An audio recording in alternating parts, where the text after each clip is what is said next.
For the whole audition, I literally thought I flunked it. I'm like, I ain't getting in. My other roommate, she clogged the toilet with a banana. Hi, beautiful people. Today's video, I'm going to talk about my experience at Berklee. I got accepted in 2016. I originally didn't want to go to Berklee and I didn't think I would get in. I applied to like 13 other schools because I was advised to. Actually, Berklee was the last place I auditioned for, and what happened was somebody came to my school and posted that they were having auditions in Cleveland for Berklee. I want to say February. My mom saw it and she's like, oh, you should audition for Berklee. And at first I was like, no, I'm not going to, and I wouldn't even get in, and even if I did, I wouldn't go. But my parents always told me, always expect the unexpected, and you never know until you try. So then end of February came, and they were having basically their last rounds of audition for the incoming students of fall of 2016.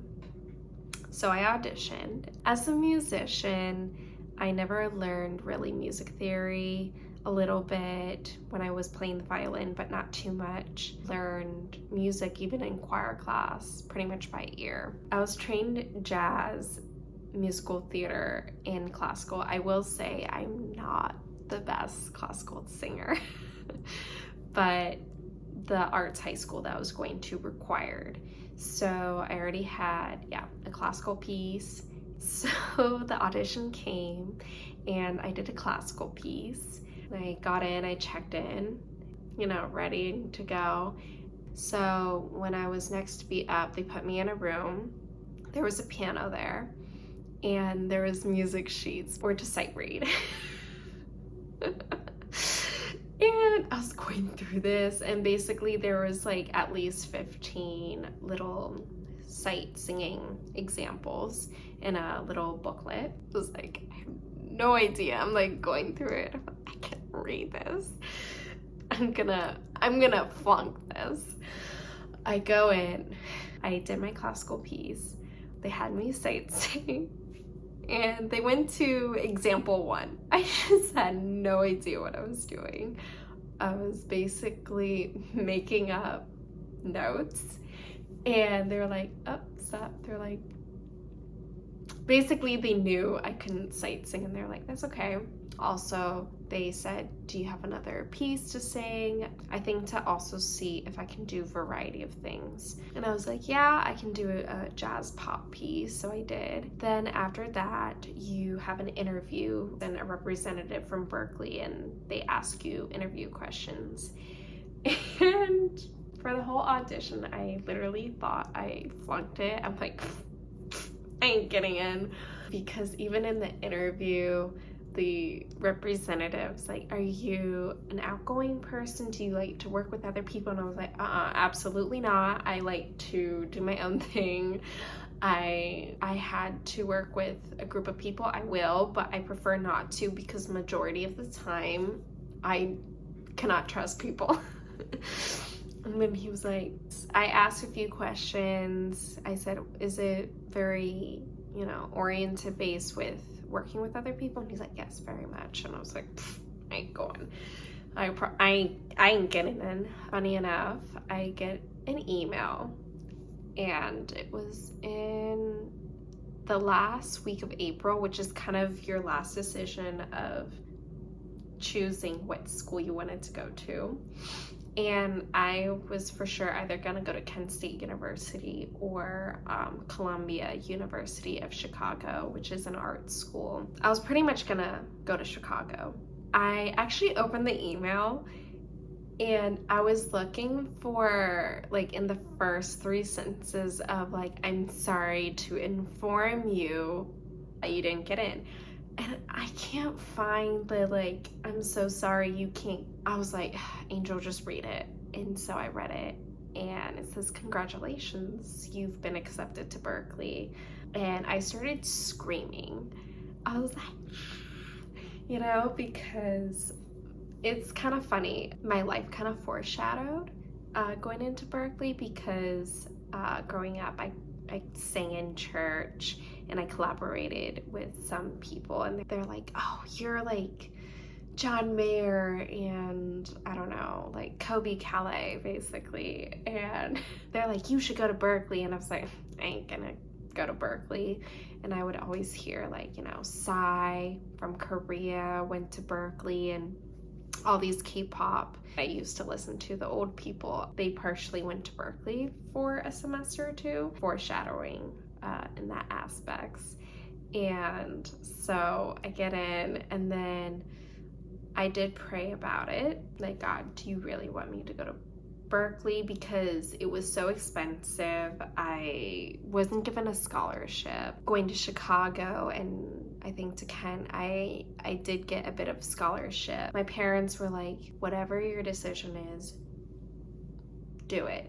Also, when my teachers, some of my music teachers did find out I got into Berklee, I had a music history teacher, and she's like, "Don't go to Berklee, like it's so expensive. Did you even get a scholarship?" She's like, "Just go to Baldwin-Wallace," which, first of all, Baldwin-Wallace, yes, it's a great college. They have a really good musical theater, which I was thinking about pursuing. They lost my application, and I spent months on that, and I was like, they lost it. I ain't gonna redo it. And I prayed about it, and I keep hearing like God telling me to go to Boston, and I'm like, "But it's so expensive." He's like, "Doesn't matter." My parents are like, "You want to go to Berklee?" And I was like, "Yeah, not for really my sake, but God told me to go to Berklee." And they're like, "Okay." We went to visit for like incoming students for orientation to visit. It was beautiful.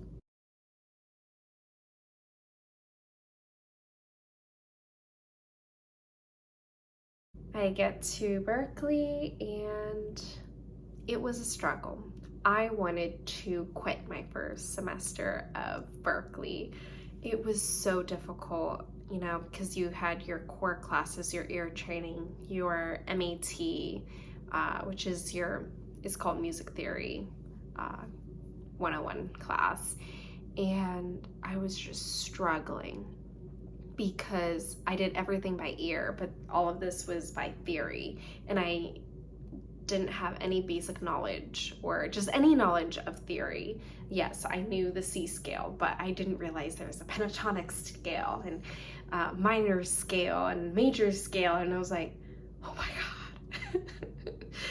And it was so discouraging because I had my music theory teacher, and he didn't like me.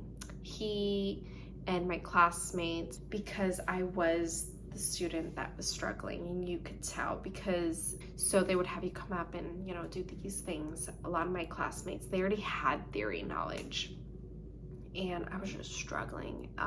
My teacher would always call me out, and then "Oh, like some students here, they probably like got in because they're so rich and everything." I mean, I'm not from a rich or poor background, but I'm, middle class family. When my grandparents passed, they left the same exact amount of money for me to go to. They wanted to use that on my education, and I was like thanking God, because I'm like, wow, this is a miracle. So yeah, I wanted to quit. I mean, I would be doing my homework. I was given the homework, Monday, and then I had class Wednesday that was due, and it was like 4 pages. And for most people, like, it'll take them like maybe like max 4 hours. It took me 2 nights. I even went to tutoring. We had free tutoring, and I was struggling. Every night I would be crying because I'm like, I want to understand, but I can't. And I also have a little bit of a comprehension disability.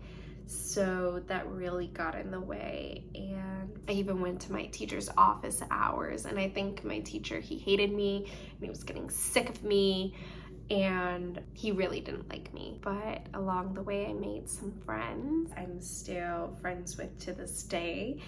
But I passed. I didn't fail.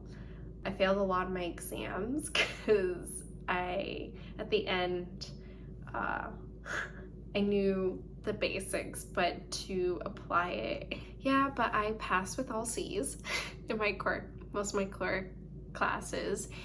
Your first 4 semesters, you have ensembles. So the first semester I was just placed in. We did a lot of Beatles, pop songs of our choices.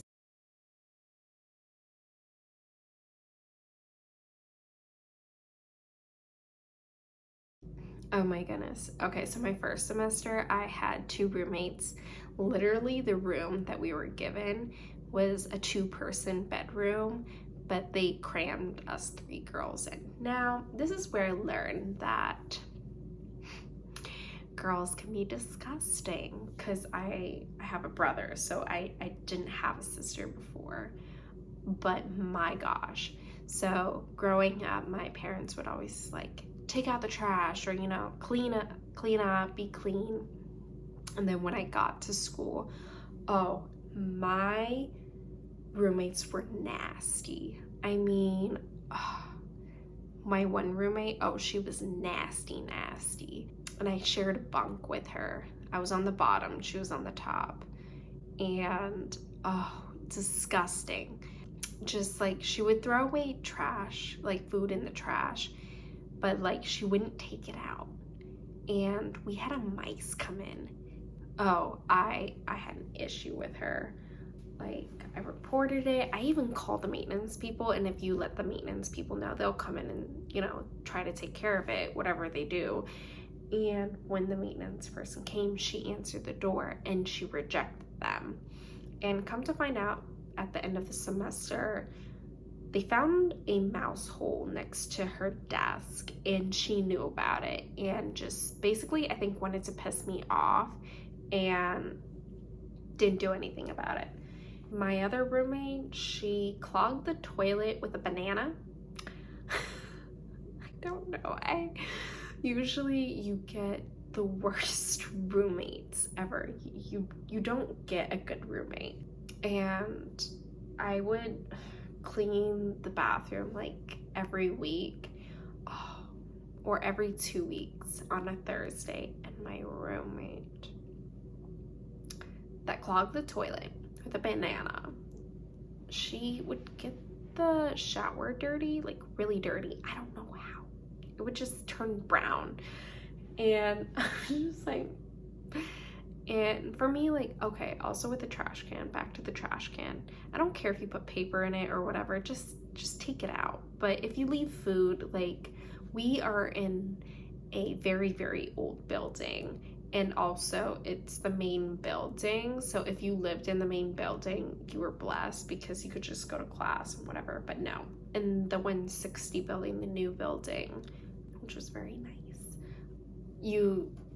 the whole floor had to share the girls' bathroom and the boys' bathroom. But in my building, each suite had its own bathroom, but it was very tiny and nasty, because like the cleaners, they only come in to clean the dorms like before you move in and when you move out. I woke up in the middle of the night and I see the mouse on my roommate's trash. And she's like, oh my gosh, Angel, you're overreacting. The mouse can't jump on here. I was like, bruh, I saw it with my own eyes. It was on it. You're leaving food. I don't care. Just take it out. And she said, I'm not going to take it out because of you. I was like, oh my God, you're nasty. You're nasty, okay? My friend can testify this. Also, she didn't take a shower, so she smelled. And then, the cafeteria food. Okay. According to my dad, that happened to him too, but the cafeteria, yes, it's nice, it's bougie, whatever.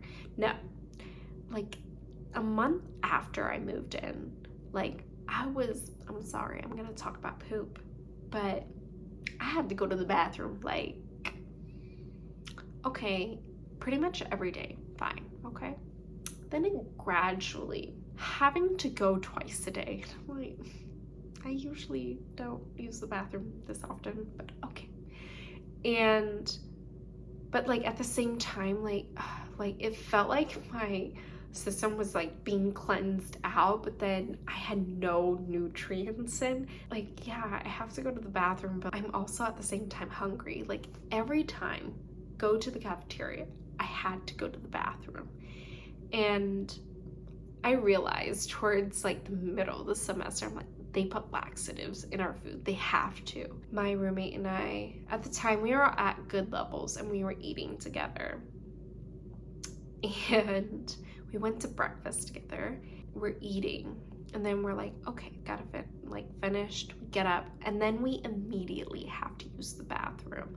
Both of us at the same time. My lord, my lord, my lord. We both had to use the bathroom. There was only one bathroom. Had to go number 2. Actually, I stopped after that day. I was like, I ain't eating there again. I was like, they putting laxatives in this food, and also the food ain't good. Like, yes, you can eat chicken nuggets and fries for like a good month and a half, but after that, like, they had like other food. They had like pizza, they had like a salad bar, which is nice, and then on the second floor they'll have like a certain cuisine of the day. Yo, it was a disgrace because they would like try like different cultures cuisines, and that was like your cuisine of the day. Vietnamese, like pho. That broth was not broth. It was boiled hot water. And then the noodles that they had, nasty, okay? They weren't rice noodles, all right? They weren't the pho. It was a disgrace. They had also dessert every day. It was like, you know, like going to Hogwarts, but at the same time, the loo. Go to the loo afterwards. Like,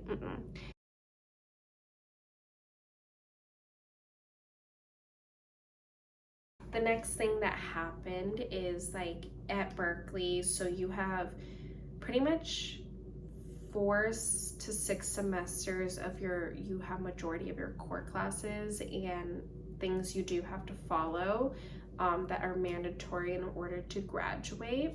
Then after your second semester, you do need to pick a major while still doing your core classes. I wanted to do EPD, which stands for Electronic Production and Design. So there's EPD, MP&E, which is music production and engineering. There's film scoring, there's songwriting, there is CWP, which is called composition, writing, and production.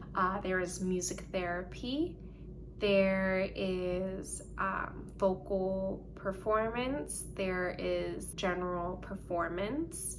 And then there's music business. And then there's definitely where you can create your own, like what you want to do. And then also you can double major. You can be doing EPD at the same time doing CWP, and basically you'll have a crazy life. The most popular majors are film scoring, CWP. The most popular is music production and engineering popular. So I picked EPD, and most of the popular majors you have to apply. So basically you're reapplying and you have to get accepted, and they only accept a certain amount of people, and it's very limited. Classes are small. Normally, even in your regular classes, it's 15 to 20 people. The biggest classes are usually the literature classes that everyone has to take, and those are usually max like 50 people. So I decided to apply for electronic production and design. I had no experience, and everybody that I was competing against had experience, or they like already like played with production when they were in high school, and I'm just learning about this in my first semester. but I'm loving it. Started to create beats. That's how I started. And my friend at the time recommended me to apply, and I applied. Everybody gets an interview, and I got interviewed. And I know who the professor is. He's like, you have no experience in production at all whatsoever. And I couldn't lie because obviously it showed. He's like, you know any electronic artists? And I named somebody, and he was like, nope. It was just flat out like, no, they're not an electronic artist. And after the interview, I looked up electronic artists, and I'm like, oh, that's why. I was like, oh, I could have named these people.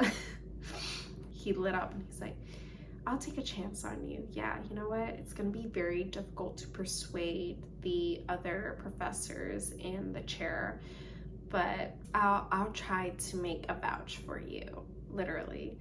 And I did. I got in, and I was like, if I would have went back, I would have known a little more and to ask for help more. When I needed help, when I got in, I think I really struggled with my synthesizer classes, but I was just so scared of asking. And now I know, like, don't be scared. Like, the professors are there to help you. But I did really well, and I really enjoyed it. I didn't like showing my projects. We had to, instead of exams, we had projects to create and showcase it. I always knew my music sounded like crap, and I would be so embarrassed. I wouldn't even listen to it. I would just zone out and be like, oh my god, let this be over. I did have fun in like my MIDI classes. Still, my music sounded like crap, but I think it's because I didn't know what I wanted my sound to sound like, and nothing was developed. And I think my professors knew that. Then we also had, we got to mix music, we got to do sound design for like short little movies and commercials. Those were really fun. I really enjoyed those. I felt like I was probably the best at that out of all the projects I did, but against my class, no. My classmates, they were so talented, and you know what? I admire them.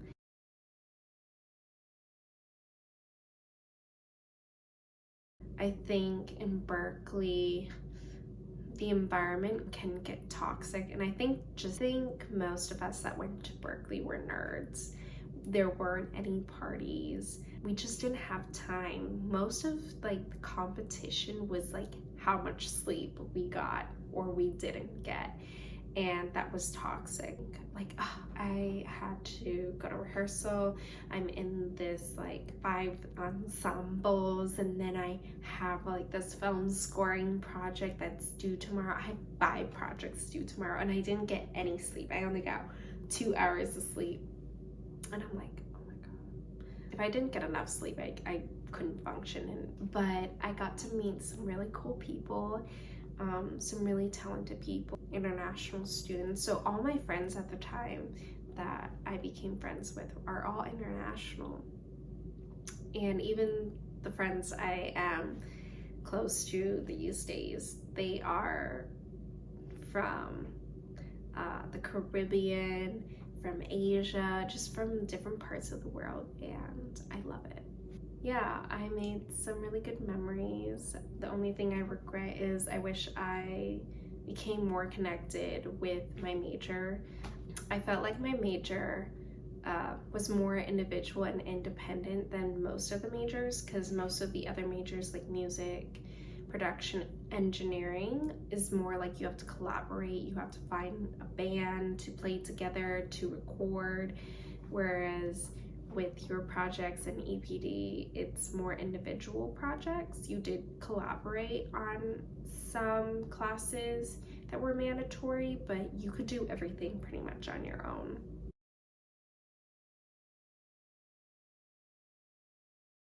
I love my professors, especially my mentor in my last senior class. I think he really helped me get out of my little shell and to embrace the music that I really do love, because that was the first time the music I ever created. I enjoyed my music. A lot of the students, they'll complain oh, don't take this professor, this class in general is just a dread. It's not even the professor, it's just the curriculum. But actually, the stuff that a lot of people didn't like, I loved. Oh my gosh, counterpoint. I loved counterpoint.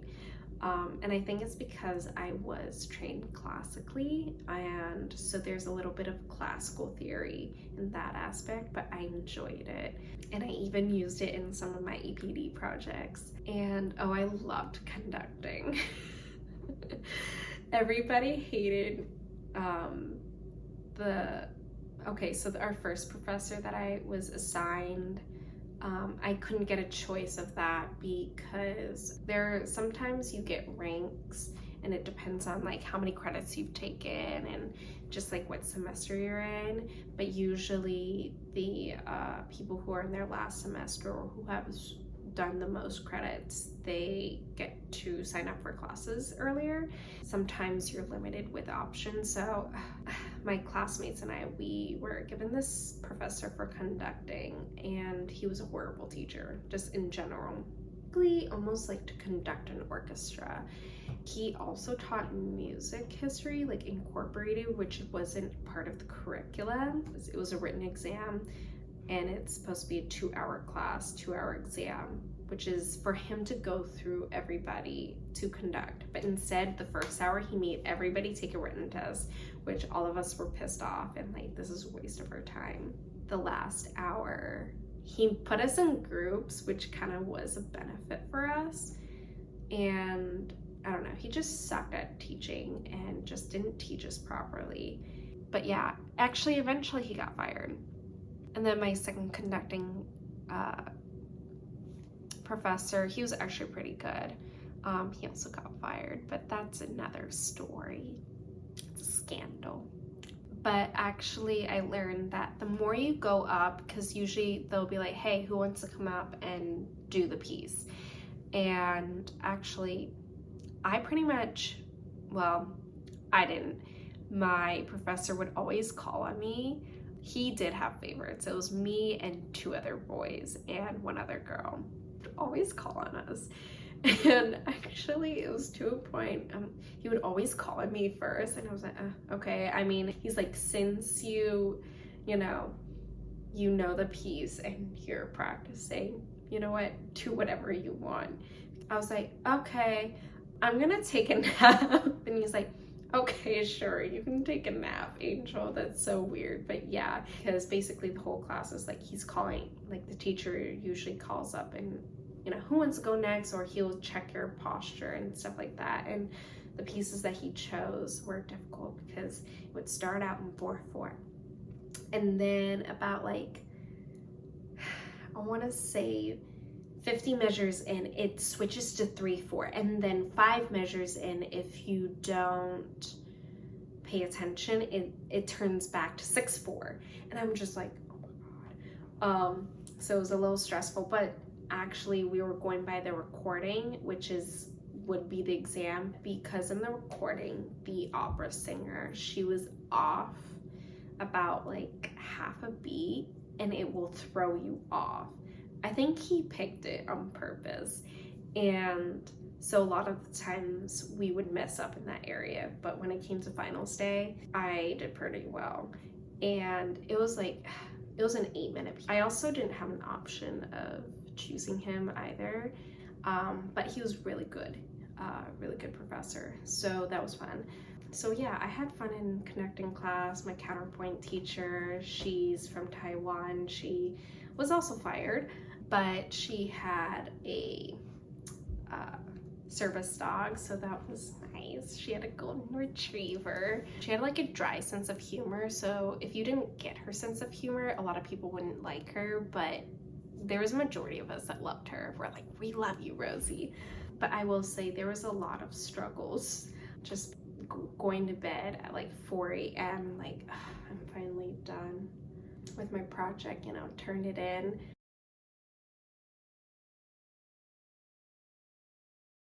And most of the time I did try to not schedule my classes in the morning, mostly beginning either earliest at 11 or 2.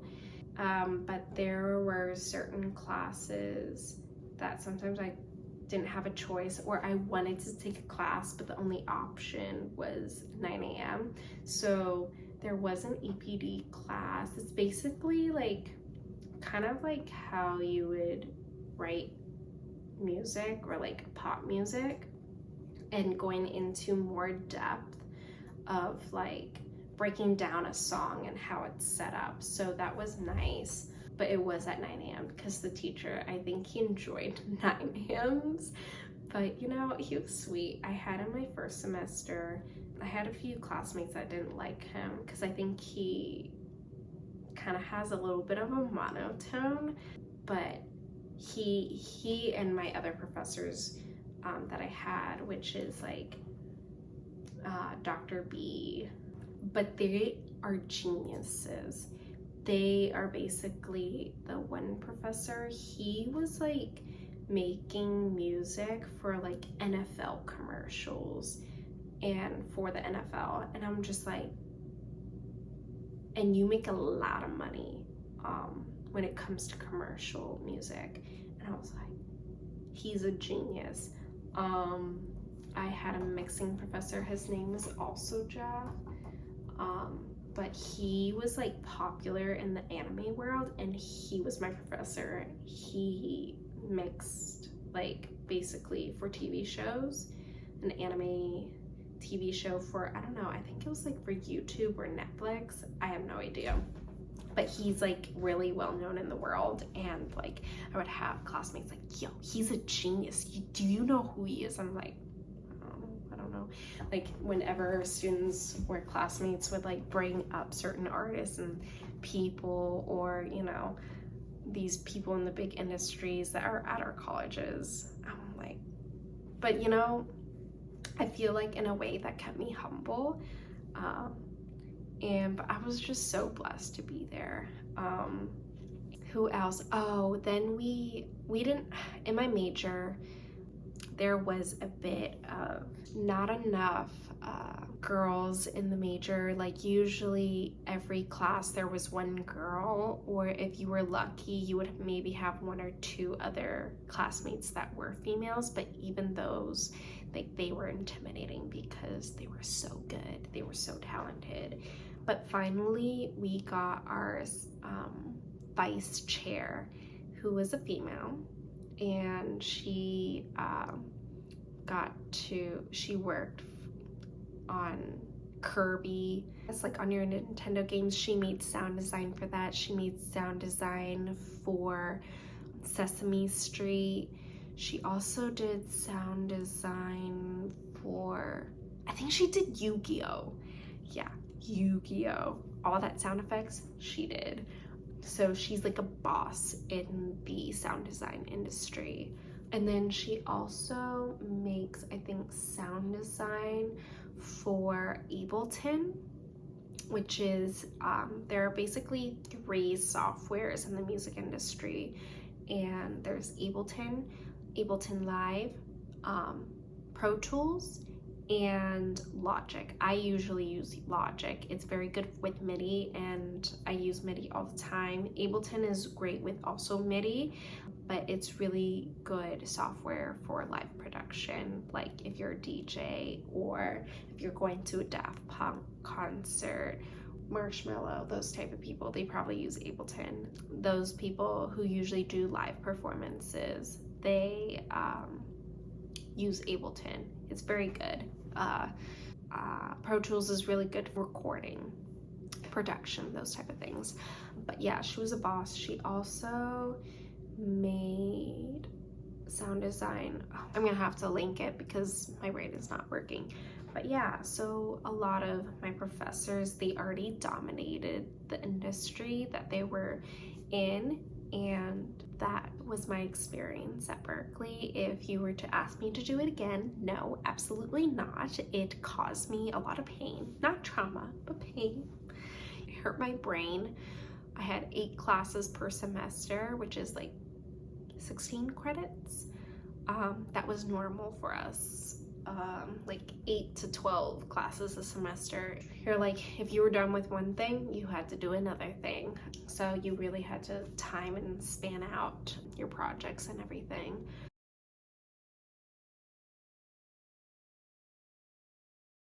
Oh my goodness, my favorite class, other than my EPD classes and my EPD professors, was Scandals and Vandals. So we also learned a lot about art history. Like you could take electives where it was business, or you had to take a lot of, I think, art and like literature classes, which can be really boring. But Scandals and Vandals, most people wouldn't be able to get in, but I was able to get in, like, I think my 2nd to 3rd last semester.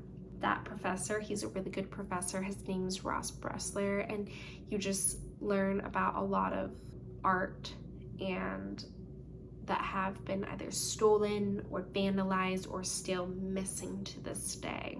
Luckily, we were in the city of Boston, so there is a famous museum called the Gardner Museum, which is the biggest and still is the biggest art piece heist that has ever been stolen and still not found to this day. There are, I want to say, 8 to 12 or 8 to 14 art pieces that have not been recovered. They have like a base idea maybe who stole or got involved, but we haven't found any of the pieces to this day. We also learned that a lot of art that you see in the museums have been dealt within the black market, and usually in order to buy these pieces, a lot of the pieces that you see like at the Metropolitan Museum, probably, the pieces in California at the famous museum over there, stolen. So people who are art thieves will steal pieces from different countries and then sell it through the black market.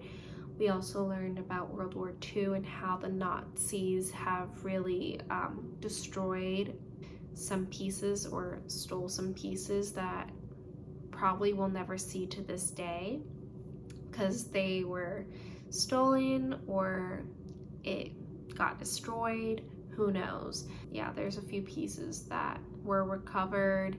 There was a team from the US during World War II, basically, that went over during World War II that the Nazis stole and trying to recover pieces back. And then we also talked about how there have been people that vandalized art pieces and how they recover that.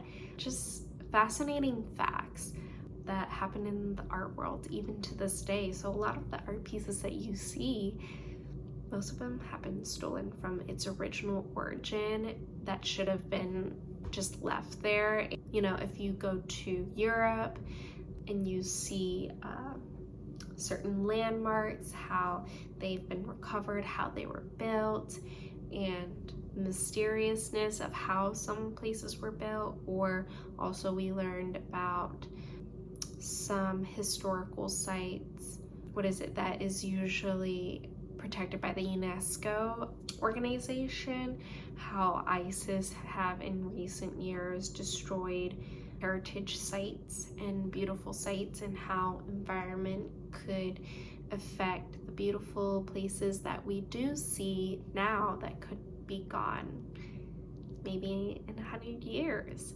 So I think that was I am proud that I did graduate from Berklee. Now I'm doing my master's degree. Yeah, I'm so thankful the way Berklee was so organized and set up. So yeah. All right, well, I hope you guys enjoyed this video. I'll see y'all next week.